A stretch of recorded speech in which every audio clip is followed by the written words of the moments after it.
Assalamualaikum warahmatullahi wabarakatuh. Perkenalkan, nama saya Selvindriani. Saya dari kelas 11 MIPA 1. Di sini saya akan membacakan surat Al-Maidah ayat 32 dan surat Yunus ayat 40 dan 41, beserta menyebutkan hukum tajwid dan isi kandungannya. A'udzu billahi minasyaitonir rajim. Bismillahirrahmanirrahim.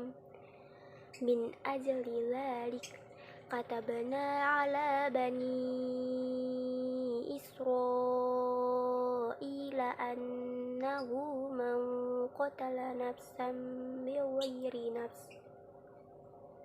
بغير نفس أو فساد في الأرض فكأنما قتل الناس جميعا ومن أحياها فكأنما أحيا الناس جميعا ولقد جاءتهم رسلنا بالبينات ثم إن كثيرا منهم بعد ذلك في الأرض لمسرفون.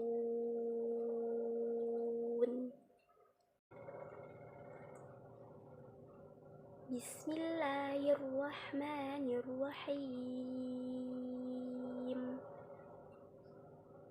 Wa minhum man yu'minu bihi wa minhum man la yu'minu bihi wa rabbuka a'lamu bil mufsidin.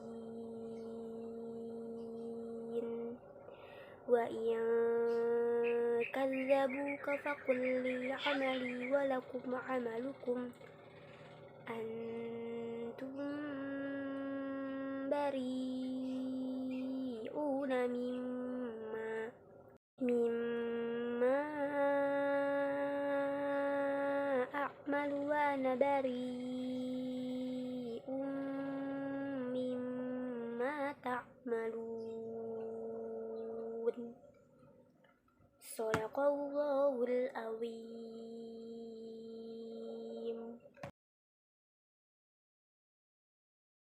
Saya akan mengurai hukum tajwid yang ada di surat Al-Maidah ayat 32. Pertama, di sini ada min a. Min a itu izhar. Kenapa bisa izhar?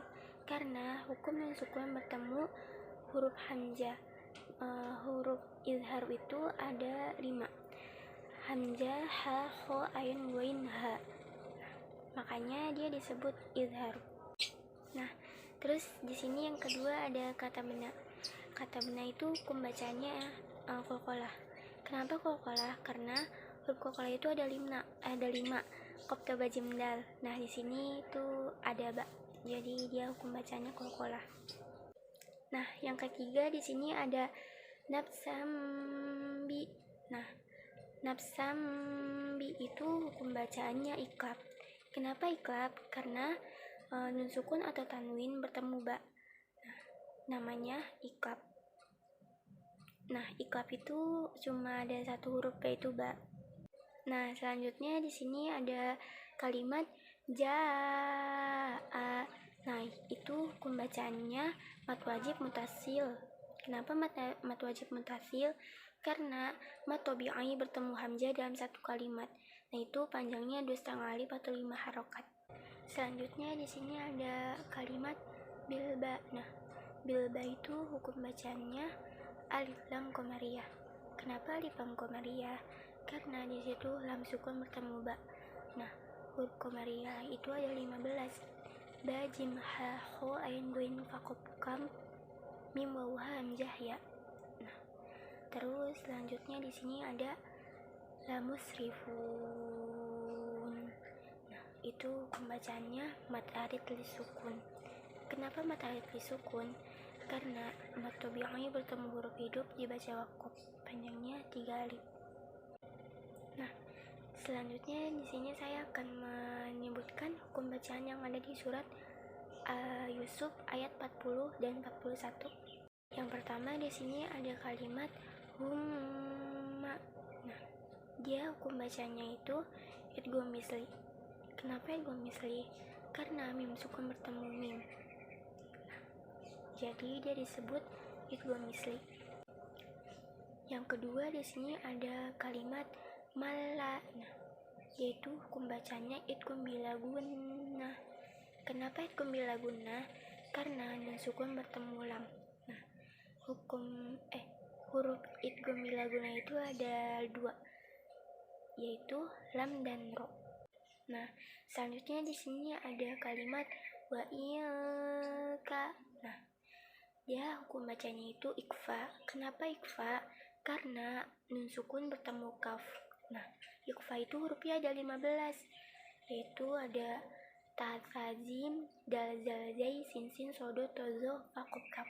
Nah, terus selanjutnya di situ ada fakulli. Nah, fakulli itu hukum bacanya idgham mutamatsilain. Kenapa idgham mutamatsilain? Karena pengertian dari idgham mutamatsilain yaitu setiap huruf yang sama yang pertama sukun. Nah, di situ huruf lam yang pertamanya sukun terus bertemu dengan huruf lam lagi. Jadi hukum bacanya idgham mutamatsilain.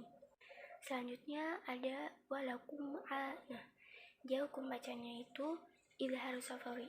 Kenapa idhar safawi? Karena mim sukun bertemu ain. Nah,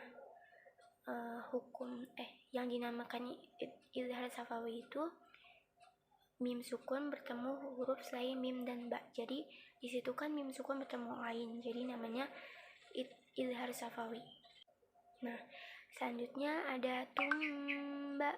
Nah, dia hukum bacanya itu ikhfa safawi. Kenapa ikhfa safawi? Karena mim sukun bertemu ba, jadi namanya ikhfa safawi. Selanjutnya ada mim ma a. Nah, dia hukum bacanya itu majais munfasil. Kenapa? Karena mat tabi'i bertemu hamzah di lain kalimat dan panjangnya 2,5 alif atau 5 harokat. Nah, yang terakhir di sini ada bari'u. Nah, di situ ada 2. Yang pertama hukum bacaan rotarkik, dan yang kedua itu hukum bacaan mat wajib muttasil. Selanjutnya saya akan menyebutkan isi kandungan dari surat Al-Maidah ayat 32 dan surat Yusuf ayat 40 dan 41. Isi kandungan dari surat Al-Maidah ayat 32 yaitu yang pertama ada setiap nilai suatu pekerjaan ditentukan oleh tujuannya, termaksud melakukan pembunuhan.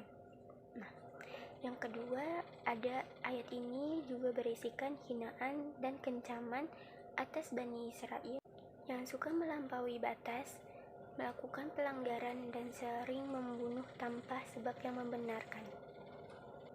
Yang ketiga, kedudukan manusia sebagai makhluk sosial selalu berkaitan dengan orang lain. Nah, keterkaitan tersebut bagaikan mata rantai yang saling berhubungan. Selanjutnya, isi kandungan surat Yunus ayat 40 dan 41. Yang pertama, Allah memberikan penegasan kepada Rasul bahwa jika orang-orang kafir mendustakanmu, maka katakanlah, bagiku amalku dan bagimu amalmu. Yang kedua, Allah Maha Adil, sehingga Allah akan memberikan balasan amal seorang hamba sesuai apa yang dilakukannya.